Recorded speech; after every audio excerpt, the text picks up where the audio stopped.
Good morning, everyone. Today, I am going to discuss about the subdivision of microbiology. आज हम लोग देखेंगे कि माइक्रोबायोलॉजी का सब डिवीज़न यानी सब ब्रांच कितने ब्रांच होते हैं माइक्रोबायोलॉजी का। तो सब डिवीज़न जब करते हैं माइक्रोबायोलॉजी का या इसका सब ब्रांचेज हम लोग जब देखते हैं तो पहला इसमें आता है प्योर साइंस।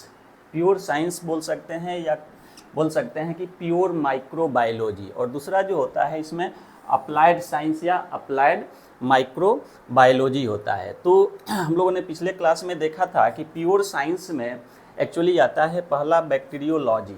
तो बैक्टीरियोलॉजी में देखा था कि बैक्टीरियोलॉजी में हम किसका स्टडी करते हैं, बैक्टीरिया का स्टडी करते हैं। और ये बैक्टीरिया जो होता है, ये बैक्टीरिया क्या होगा, स्मॉलेस्ट, बहुत छोटा होता है, विच कान सीन बाई नेकेड आई। दूसरा जो इसमें पॉइंट आता है, बैक्टीरिया क्या होगा, सिंपल होता है। सिंपल मतलब क्या हो गया कि ये प्रोकैरियोट होता है। प्रोकैरियोट में हमने देखा था कि प्रो मीन्स क्या होता है, प्रिमिटिव, और कैरियोन मीन्स होता है न्यूक्लियस, यानी उसका न्यूक्लियस वेल डेवलप नहीं होता है। यानी ये कह सकते हैं कि उसमें न्यूक्लियर मेम्ब्रेन जो रहता है इसमें एब्सेंट रहता है और ये सिंगल सेल होता है। ऐसे सेल को देखें, ऑर्गेनिज्म को देखें तो there are two types of organism, एक होता है यूनिसेलुलर और दूसरा होता है मल्टीसेलुलर।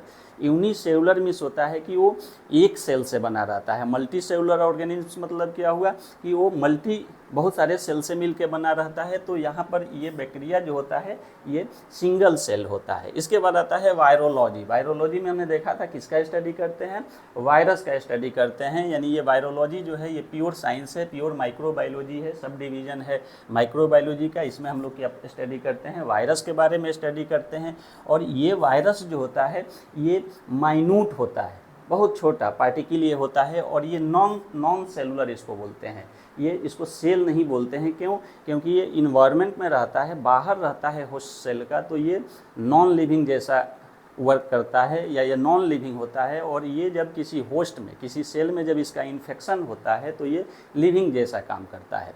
लिविंग होने के लिए दो कैरेक्टर होता है।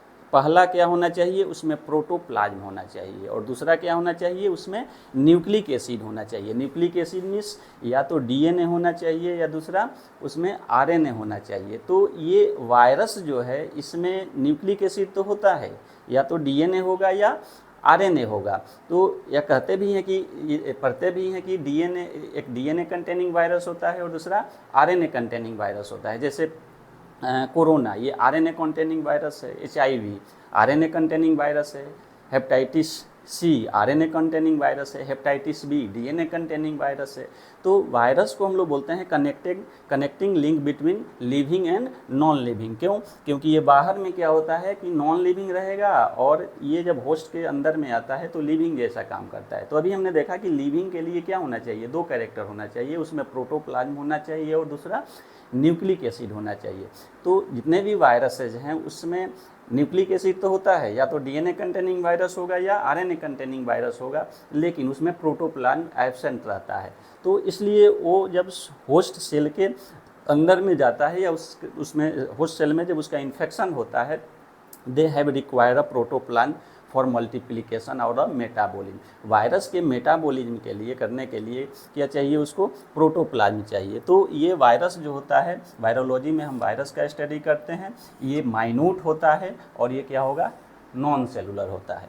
फिर हमने देखा था पिछले क्लास में कि माइकोलॉजी में हम किसका स्टडी करते हैं, फंगस का स्टडी करते हैं। और ये फंगस जो होगा ये एक क्लोरोफिलस होता है, यानी इसमें क्लोरोफिल क्या होता है, एब्सेंट होगा। तो क्लोरोफिल जब एब्सेंट होगा तो ये अपना फूड का सिंथेसिस नहीं कर पाता है। ये क्या होता है, हेट्रोट्रॉफिक इसका मोड ऑफ न्यूट्रिशन होता है। हेट्रोट्रॉफ मीन्स क्या होता है, डिपेंड्स अपॉन द अदर। और ये फंगस जो होता है या फंजाई जो होगा ये किस में आता है, यूकैरियोट में।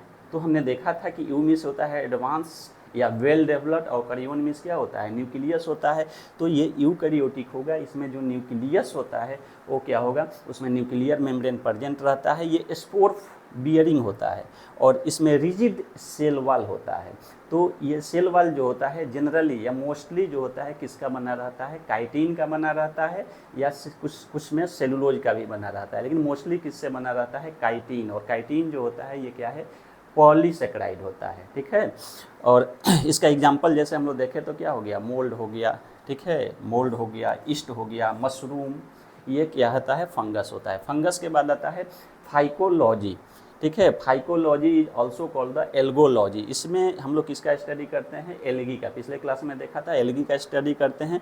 ये सिंपल एक्वेटिक ऑर्गेनिज्म होता है और ये सिंगल सेल फॉर्म लार्ज सी वीड्स। एल्गी जो होता है ये सिंगल सेल और ये फॉर्म करता है लार्ज सी वीड्स। सी मतलब समुद्र में क्या होता है, ये वीड्स होता है।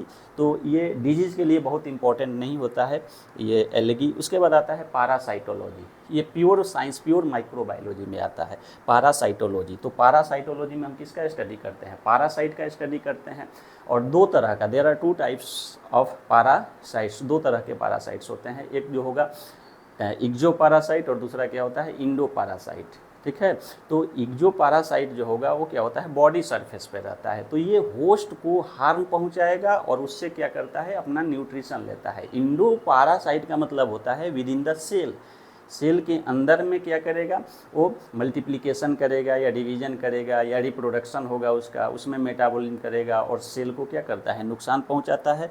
तो ये पैरासाइटोलॉजी में हम किसका स्टडी करते हैं, पैरासाइट का स्टडी करते हैं। और ये या कह सकते हैं जो पैथोजेनिक जो प्रोटोजोन्स होता है उसका हम लोग स्टडी करते हैं। जैसे पैरासाइट में हम लोग स्टडी करते हैं जैसे मलेरिया के बारे में। मलेरिया का जो पैरासाइट होता है plasmodium vivax, plasmodium falciparum, plasmodium ovale, plasmodium knowlesi. और कालाजार का हम लोग स्टडी करते हैं, उसके जो पैरासाइट होता है जैसे लिस्मानिया डोनोवानी।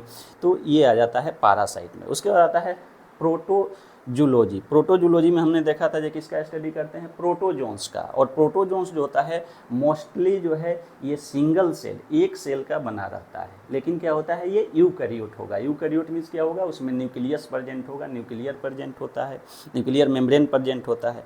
उसके बाद इसमें आता है प्योर माइक्रोबायोलॉजी या प्योर साइंस ऑफ माइक्रोबायोलॉजी में आता है माइक्रोबियल इकोलॉजी। एक भी अलग ब्रांच हो जाता है, अलग सब डिवीज़न होता है।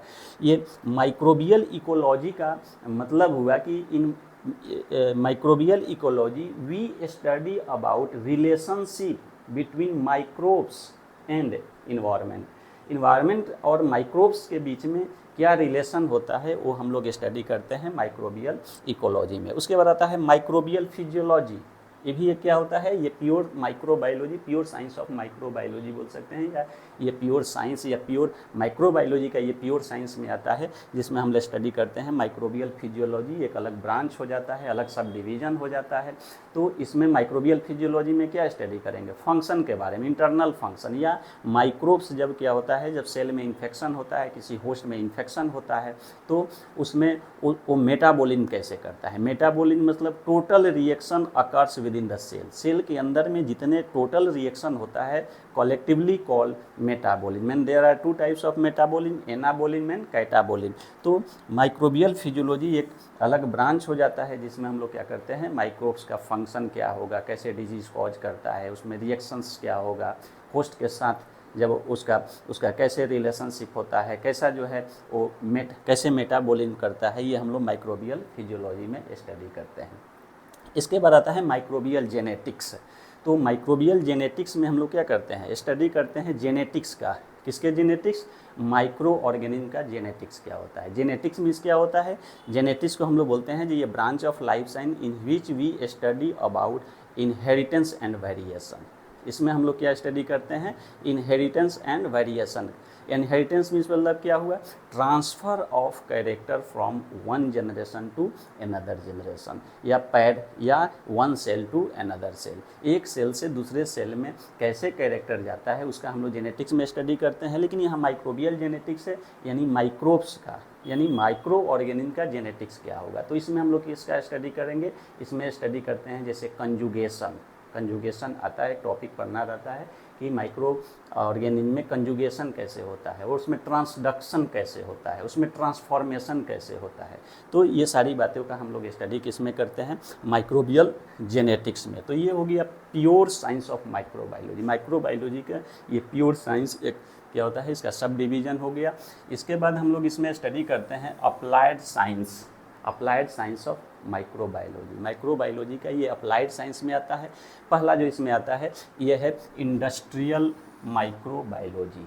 तो हम लोगों ने पिछले क्लास में देखा था कि इंडस्ट्रियल माइक्रोबायोलॉजी में हम किसका स्टडी करते हैं, the micro organisms which used in industry में माइक्रो ऑर्गेनिज्म का क्या यूज है या उससे क्या प्रोडक्शन होता है, और जो प्रोडक्शन होता है वो क्या हार्मफुल सब्सटेंस होगा या हार्मफुल कंपाउंड होगा या beneficial for the human being, इसका हम लोग स्टडी करते हैं। तो जनरली इंडस्ट्रियल माइक्रोबायोलॉजी में हम लोग जो माइक्रो ऑर्गेनिज्म का यूज करते हैं for production of alcoholic beverage, alcoholic जो बेवरेज होता है उसके प्रोडक्शन के लिए इंडस्ट्रियल माइक्रोबायोलॉजी में माइक्रो ऑर्गेनिज्म का यूज होता है। उसके बाद कुछ माइक्रो ऑर्गेनिज्म है that is responsible for the production of antibiotics and some drugs, कुछ ड्रग्स कुछ एंटीबायोटिक्स के प्रोडक्शन के लिए भी माइक्रो ऑर्गेनिज्म का यूज किया जाता है इंडस्ट्री में। इसके अलावा आता है कुछ माइक्रो ऑर्गेनिज्म ऐसे हैं that is responsible for the production of the amino acids, amino acid का प्रोडक्शन करते हैं, कुछ इंजाइम्स का प्रोडक्शन करते हैं। तो ये माइक्रो ऑर्गेनिज्म का हम स्टडी करते हैं इंडस्ट्रियल माइक्रोबायोलॉजी में। फिर ये अप्लाइड साइंस, अप्लाइड माइक्रोबायोलॉजी में आता है एग्रीकल्चरल माइक्रोबायोलॉजी। तो पिछले क्लास में भी देखा था कि microorganism which is micro, ये एग्रीकल्चरल माइक्रोबायोलॉजी में हम किसका स्टडी करेंगे, वैसे माइक्रो ऑर्गेनिज्म्स का which is related to the agriculture. Agriculture में क्या आता है, जैसे माइक्रोब्स एंड क्रॉप्स, माइक्रोब्स और क्रॉप्स के बीच में क्या रिलेशन है इसका स्टडी हम लोग करते हैं। जैसे बहुत सारे ऐसे क्रॉप्स हैं जिसमें क्या होता है बैक्टीरियल डिजीज लगता है, उसमें फंगस डिजीज हो जाता है, जो क्या होता है एग्रीकल्चर से जो जुड़े लोग हैं, अगर एग्रीकल्चर ये क्रॉप को अगर क्या करता है वो माइक्रो ऑर्गेनिज्म अगर उसको हार्म पहुंचाता है तो क्या होगा, एग्रीकल्चरल से जो लोग जुड़े हैं उनको इकोनॉमिकली क्या होता है, लॉस होता है। तो इसलिए हम इसमें किसका स्टडी करते हैं, माइक्रोब्स एंड क्रॉप्स, इसके बीच में क्या रिलेशन है। उसके बाद आता है इसमें अप्लाइड माइक्रोबायोलॉजी में आता है फूड माइक्रोबायोलॉजी। तो ये फूड माइक्रोबायोलॉजी जो है इसमें हम किसका स्टडी करेंगे, उस माइक्रो ऑर्गेनिज्म का which is related to the food से जो रिलेटेड है। इसमें क्या करते हैं, जैसे स्पॉइलेज ऑफ फूड, जैसे कुछ हम लोग डाइट ले रहे हैं या कुछ हम लोग खाना खाते हैं वो क्या होता है, सड़ जाता है, जैसे फूड पॉइजनिंग का केस देखते हैं, ठीक है। तो जैसे क्या होता है कि अगर वेजिटेबल रखा हुआ है तो कुछ दिन के बाद क्या होता है कि जैसे स्पॉइलेज होने लगता है, ठीक है, फ्रूट्स है स्पॉइलेज होने लगता है, ठीक है, खाना है वो ख़राब होने लगता है, उसमें माइक्रो ऑर्गेनिज्म ग्रो करना शुरू कर जाता है। तो ये हम सब किस में स्टडी करते हैं, फूड माइक्रोबायोलॉजी में। इसके बाद आता है डेयरी माइक्रोबायोलॉजी। डेयरी माइक्रोबायोलॉजी में हम किसका स्टडी करेंगे, वैसे माइक्रो ऑर्गेनिज्म्स का जो डेयरी प्रोडक्ट के प्रोडक्शन के लिए रिस्पॉन्सिबल होता है। जैसे एक एग्जांपल हम देखें, जो दूध से दही बनता है, तो दूध से जो दही बनता है उसके लिए कौन से माइक्रो ऑर्गेनिज्म रिस्पॉन्सिबल होता है, बैक्टीरिया, और बैक्टीरिया में भी कौन सा है, लैक्टोबैसिलस। तो डेयरी माइक्रोबायोलॉजी है, इसमें हम लोग क्या स्टडी करते हैं, वैसे माइक्रो ऑर्गेनिज्म का that is responsible for the production of the dairy product. उसके बाद आता है एक्वेटिक माइक्रो ऑर्गेनिज्म।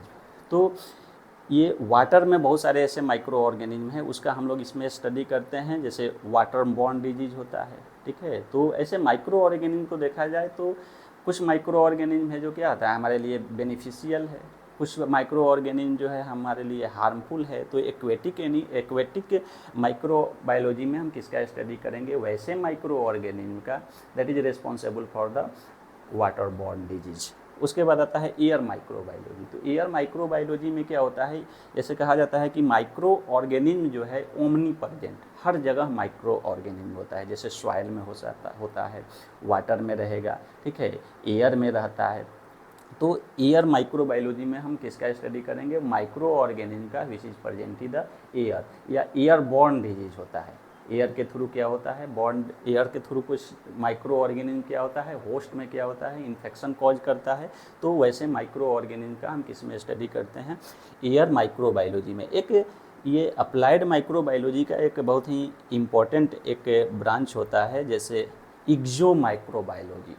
एक्सो माइक्रोबायोलॉजी में हम स्टडी करते हैं माइक्रोबियल लाइफ का, कहाँ, इन आउटर स्पेस, यानी स्पेस में क्या माइक्रो ऑर्गेनिज्म अगर है तो माइक्रो ऑर्गेनिज्म या माइक्रो ऑर्गेनिज्म का आउटर स्पेस में क्या लाइफ हो सकता है, ये स्टडी किया जाता है। उस ब्रांच का नाम है एक्सो माइक्रोबायोलॉजी।